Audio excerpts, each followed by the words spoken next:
about hepatic encephalopathy. What are the grades, what are the signs, investigations required, and how to treat hepatic encephalopathy? The grades are four. Grade 1, 2, 3, and 4. Grade 1 is alteration of sleep cycle. And then the patient will also have a lack of concentration. Grade 2, the patient becomes drowsy, but can be easily aroused. Grade 3 is patient is drowsy, but the patient needs to be aroused with pain or voice.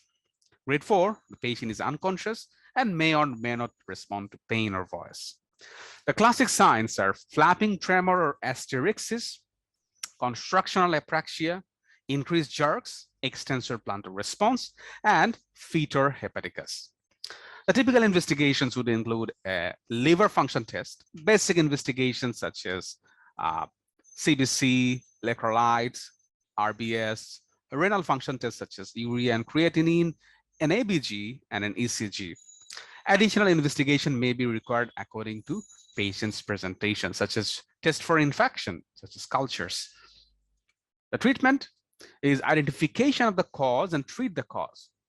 The additional treatment would include a normalization of protein intake and avoidance of excessive protein intake, giving laxatives to move the bowel. And the typical laxative use is lactulose. And the dose is usually 15 to 30 ml TDS. And we can increase the dose to have a bowel movement twice daily. The mechanism how lactulose acts is it's an osmotic laxative. It reduces the pH of the colon, causes trapping of the ammonia, and it also helps incorporation of nitrogen into the bacteria. So all of those helps decrease the nitrogenous waste product burden on the blood and reduces the encephalopathy.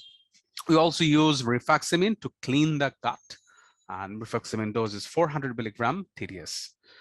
We also have to treat any fluid or electrolyte imbalance and treat any infection.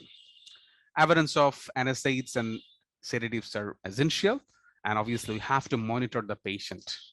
If all else fails, then we might have to do a transplant.